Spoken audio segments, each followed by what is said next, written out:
Hello everyone, this is Dheeraj Suri and I welcome you all in Dheeraj Suri classes. So now today in this class we are continuing our discussion of the question paper of Introductory Microeconomics for B Economics Honors Semester 1 Delhi University, and this is question paper of 2025.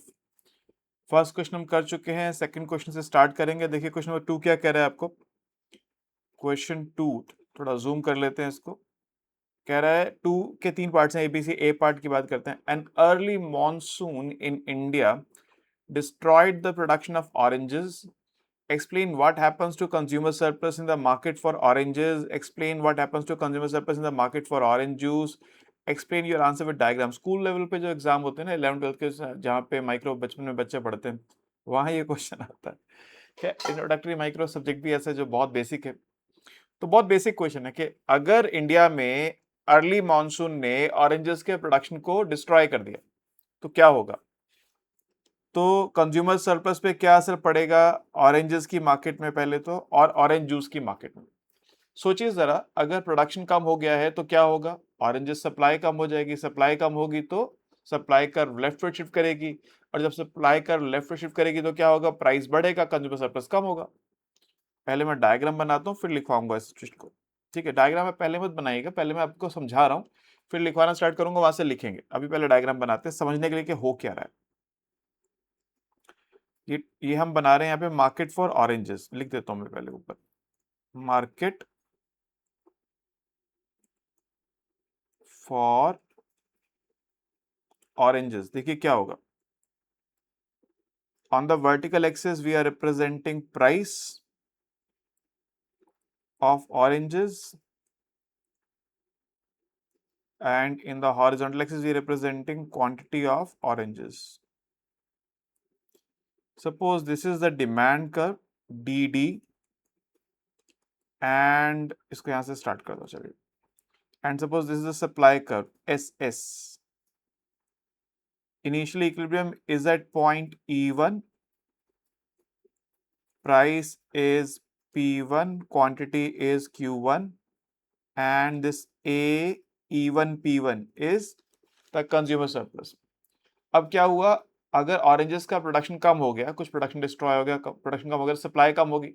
Supply कम होने का मतलब supply curve shift करेगी upwards from S S to S1 S1, और ये जो equilibrium पहले E1 पे था ये चला जाएगा अब E2 पर. प्राइस बढ़ के हो जाएगा P1 से कितना P2, और क्वांटिटी जो है घट के हो जाएगी Q1 से Q2. और जो कंज्यूमर सरप्लस पहले था A E1 P1 अब रह जाएगा A E2 P2. ठीक है, तो यानी ये जो रीजन है, ये रीजन कंज्यूमर सरप्लस में से माइनस हो जाएगा. ये जो मैंने येलो शेड किया ये माइनस हो जाएगा, इतना कम हो जाएगा सरप्लस. राइट, क्वेश्चन वापस पढ़ते हैं. देखिए जरा, कह रहा है what happens to consumer surplus in the market for oranges. तो लिखते हैं इस बात का आंसर लिखना स्टार्ट करते हैं. When early monsoon destroys production of oranges, then it will adversely affect the supply of oranges, which will lead to increase in the prices and fall in the या reduction in the consumer surplus. ठीक है, अब diagram पे आते हैं. अब diagram बनाएंगे, ये वाला आप डायग्राम बनाइए वीडियो पॉज करके. As in the adjoining figure, DD is the demand curve, SS is the initial supply curve. Demand and supply clear each other at point E1. So initial equilibrium price in the market of oranges is P1 and equilibrium quantity is Q1. Initial consumer surplus is area triangle AE1 P1. ठीक है, अब next line में आ जाइए. Now due to fall in the production of oranges, the supply will reduce. The supply curve will shift upward to the left from SS to S1 S1. The equilibrium in the market of oranges will move from point E1 to point E2. E1 से चला जाएगा E2 पर. This will lead to increase in the equilibrium price from P1 to P2, price अब P1 से P2 हो गया, and fall in the equilibrium quantity from Q1 to Q2. The consumer surplus will also fall and new consumer surplus is area triangle A E to P2. A E to P2. So the effect of destruction of oranges is that the consumer surplus reduces due to increase in price and fall in supply, या due to fall in supply and increase in price, ऐसे कर लीजिए, due to fall in supply and increase in price. ठीक है, इतना हो गया जी. अब वो कह रहे हैं explain what happens to consumer surplus in the market for orange juice. Orange juice में क्या होगा, ऑरेंज जूस की मार्केट में क्या होगा भाई? ऑरेंज जूस किससे निकलेंगे? ऑरेंज से निकलेंगे. जब ऑरेंज की सप्लाई कम हो गई तो वहां पे भी जो सप्लाई कम होगी तो प्रोडक्शन कॉस्ट बढ़ेगी, इनपुट महंगा हो गया. जब ऑरेंज का प्राइस महंगा हो गया तो इनपुट वहां पे महंगा हो गया, इनपुट महंगा हो गया, सप्लाई कम होगी, सप्लाई कम होगी तो वहां भी सेम इफेक्ट होगा जो यहाँ पे हुआ. डायग्राम बिल्कुल सेम रहने वाला है, बस अब वहां पे आप क्या कर देंगे, अब प्राइस ऑफ ऑरेंज जूस कह लीजिए यहाँ पे और मार्केट फॉर ऑरेंज जूस कह लीजिए, बाकी सब सेम है. क्या कहेंगे जी, देखिए क्वेश्चन से ही पढ़ना शुरू करते हैं. लिखिए, टॉपिक लिख दीजिए, effect effect of fall in supply of oranges in the market of orange juice. Heading लिखी, अब लिखिए. as we have seen, the fall in the production of oranges leads to decrease in orange supply and increase in the price of oranges. So in the orange juice market, orange is an input. When supply of orange decreases and price of orange increases, थोड़ा tongue twister type है ना, लेकिन है ऐसा ही, क्या करूं. When supply of orange decreases and price of orange increases, the supply of orange juice will also decrease and the supply curve will shift upwards to the left. ये diagram दोबारा बनाएंगे, मैं तो सेम पे ही कर दिया, दोबारा बनाएंगे. So the price of orange juice, इसको PJ1 और PJ2 कह लीजिए. The price of orange juice will increase from PJ1 to PJ2 and quantity of orange juice will reduce from QJ1 to QJ2. So here also the consumer surplus will decrease from AE1 P1J to AE2 P2J.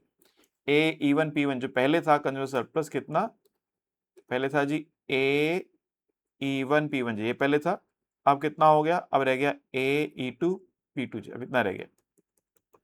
तो यहाँ भी consumer surplus क्या करेगा, decline कर जाएगा, reduce कर जाएगा, shrink कर जाएगा, कुछ भी वर्ड आप यूज कर सकते हैं, आपकी चॉइस है. डन. 6 नंबर का क्वेश्चन था, हमने इसको समझा भी दिया आंसर में. डायग्राम भी 2 बनाए हैं, मैंने एक ही बनाया, आपने 2 बनाए हैं, ठीक है ना. डायग्राम भी 2 बनाए, उनको एक्सप्लेन भी कर दिया है, तो आपको 6 नंबर यहाँ पे सफिशिएंटली आपने उसका टारगेट जो था पूरा कर दिया. अब बी पार्ट पे चलते हैं. बी पार्ट में क्या कह रहा है, suppose the price elasticity of demand for salt is about 0.4. if 1 kg of salt currently cost rupees 50, तो प्राइस हो गया, and the government wants to reduce its consumption by 20%. Government चाहती है सॉल्ट कंजम्पशन 20% कम हो जाए, लोगों को ज्यादा हाई बीपी हो रहा है, कम करना है, ठीक है, नमक कंजम्पशन घटा दो. By how much should it increase the price, कितना प्राइस बढ़ाए. बहुत सिंपल क्वेश्चन है, बहुत इजी. देखो भाई, what is elasticity of demand. Elasticity of demand is minus percentage change in quantity upon percentage change in price. यही होता है इलास्टिसिटी का फॉर्मूला. क्वेश्चन में क्या दे रखे, it is given that price elasticity 0.4. We know that, इसको ED कहते हैं, we know that ED is 0.4. और क्या पता है, हमको कंजम्पशन जो है 20% रिड्यूस करना है, ठीक है. तो परसेंटेज चेंज इन क्वांटिटी कितना है, वो है -20%. क्योंकि जब कम करना मतलब माइनस में, तो परसेंटेज चेंज इन प्राइस मिल जाएगा, उससे प्राइस मिल जाएगा। इनिशियल प्राइस क्या है, P0, इनिशियल प्राइस है 50, इनिशियल प्राइस है 50, ठीक है जी। अब देखिए, now ED is minus percentage change in quantity upon percentage change in price। इसका मतलब 0.4 is equal to minus, bracket में minus 20% upon percentage change in price, यानी परसेंटेज चेंज इन प्राइस कितना होगा, 20% बाय 0.4 कितना आ जाएगा जी, 50%।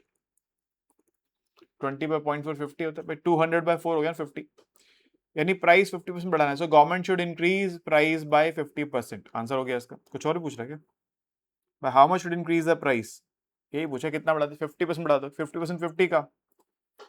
नाउ इंक्रीज इन प्राइस कितना होगा, इंक्रीज इन प्राइस होगा 50% ऑफ P0, यानी 50/100 इंटू 50 यानी 25। तो 25 यूनिट से, यूनिट अगर रुपीज है तो यूनिट दी नहीं है क्वेश्चन में, तो price should increase by 25 units. So new price should become 75। Initially 50 था, 25 यूनिट बढ़ाना है, तो प्राइस होना चाहिए 75। अब मुझे रुपीज पता नहीं है तो मैं रुपीज बोल नहीं रहा हूँ। क्वेश्चन रुपीज बोलता रुपीज कर देता मैं, डॉलर बोलता डॉलर कर देता, यूरो बोलता यूरो कर देता, क्योंकि क्वेश्चन यूनिट दी नहीं, यूनिट्स में बोल रहा हूँ इसलिए। ठीक है, डन, ओके जी, ये भी हो गया। सी पार्ट, सी के अलावा भी कुछ है क्या इसमें, नहीं जी, सी के अलावा कुछ नहीं, आगे फिर अगला क्वेश्चन स्टार्ट हो जाएगा। हाँ जी, सी लास्ट है। कह रहे कि using the information given in the table below calculate cross price elasticity of demand of good X with respect to Y using midpoint method. How are the two goods related? Comment. देखो भाई, पहले तो आपको ये निकालना पड़ेगा cross price elasticity midpoint method से होता क्या है। इलास्टिसिटी ऑफ XY क्या होता है, ये होता है change in quantity upon average quantity divide by change in price upon average price. अब क्योंकि मुझे इलास्टिसिटी किसकी निकालनी है, एक्स की निकालनी है, तो क्वांटिटी लूंगा एक्स की, प्राइस लूंगा वाई का, तो होता है ये क्या, change in quantity of x divide by average quantity of x, this whole divided by change in price of y upon average price of y। Change हमेशा होता है न्यू माइनस ओल्ड, याद रखिएगा। बच्चे अक्सर पूछते सर चेंज कैसे निकालूं, किसमें से किसको माइनस करूं। Change is always new minus old, हमेशा। चेंज का मतलब क्या है, न्यू माइनस ओल्ड। तो देखिए न्यू क्या है, ओल्ड क्या है। आफ्टर जो है ये है न्यू, ये क्या है न्यू, और ये क्या है ओल्ड। बिफोर वाला ओल्ड है, आफ्टर वाला न्यू है, तो new minus old. Change in quantity क्या होगा, एक्स की क्वांटिटी लेनी है, एक्स की क्वांटिटी पहले थी 40, अब हो गई 60, तो चेंज इन क्वांटिटी है 60 माइनस 40। तो चेंज इन क्वांटिटी क्या है, 60 minus 40 divide by average quantity. Average क्या होगा, 60 प्लस 40 डिवाइड बाय 2। ठीक है जी, whole divide by change in price of y. अब वाई का प्राइस क्या चेंज हो रहा है, वाई का पहले प्राइस था 400, अब हो गया 500, तो चेंज इन प्राइस क्या है, 500 minus 400, 500 minus 400 divide by average price क्या होगा, 500 प्लस 400 डिवाइड बाय 2। तो दिस इज 20 डिवाइड बाय ये कितना है, 100 बाय 2 50, होल डिवाइड बाय 100, और ये होगा कितना 900 by 2 450। So it is 2/5 into 45 by 10, 5 9s are, तो 18/10 यानी कि 1.8। तो कितनी आ रही है, क्रॉस प्राइस इलास्टिसिटी आ रही है 1.8। एक बात तो ये हो गई। दूसरा उसने बोला इनका रिलेशन बताइए क्या होता है। एक तो उसने बोला इलास्टिसिटी बताइए, हमने बता दी, फिर कह रहा है how are the two goods related. अब इसको समझते हैं जरा, ये क्या आ रहा है, पॉजिटिव आ रहा है, E of x y is 1.8 which is positive. इसका मतलब अगर y का प्राइस बढ़ता है तो x की डिमांड बढ़ती है। ये कब होता है, अगर गुड्स कैसे हो, गुड्स हो सब्सटीट्यूट्स, कॉम्पिटिटिव गुड्स। अगर पेप्सी अपना प्राइस बढ़ाएगी तो लोग क्या करेंगे, पेप्सी की जगह कोक खरीद लेंगे, सिंपल सी बात है, ठीक है ना। तो अगर गुड सब्स्टिट्यूट्स होते हैं तो एक के प्राइस बढ़ने से दूसरे की डिमांड बढ़ती है, तब क्रॉस इलास्टिसिटी पॉजिटिव आती है। अगर क्रॉस इलास्टिसिटी नेगेटिव आ जाए तो गुड्स होते हैं कैसे, कॉम्प्लीमेंट्री, या तो पॉजिटिव आ रहा है तो गुड्स कैसे सब्स्टिट्यूट्स हैं। तो क्या लिखूंगा मैं, since the cross price elasticity of x with respect to price of y is positive, this means that with increase in price of y, the demand for x increases. That is, x and y are competitive goods और x and y are substitutes। या तो कह सकते हैं competitive goods हैं, या क्या कह सकते हैं, substitutes हैं, ठीक है। इतना ही पूछा था जी, कैसे रिलेटेड हैं, कमेंट हमने कर दिया उसके ऊपर, तो ये क्वेश्चन यहाँ पे हो जाता है खत्म। बहुत बेसिक क्वेश्चन था, कोई खास इसमें ऐसी कोई कहानी नहीं थी जो कि आपको समझ में ना आई हो। फिर भी क्योंकि करना हमारी ड्यूटी है तो हम करके दिखा रहे हैं आपको। कोई ऐसी बात इसमें जो आपको लगी हो, आपको समझ नहीं आई, आप डिस्कस करना चाहते हैं, तो डाउट क्लास में आइए और मेरे साथ आके डिस्कस कीजिएगा, ठीक है जी। Okay, thank you, good bye.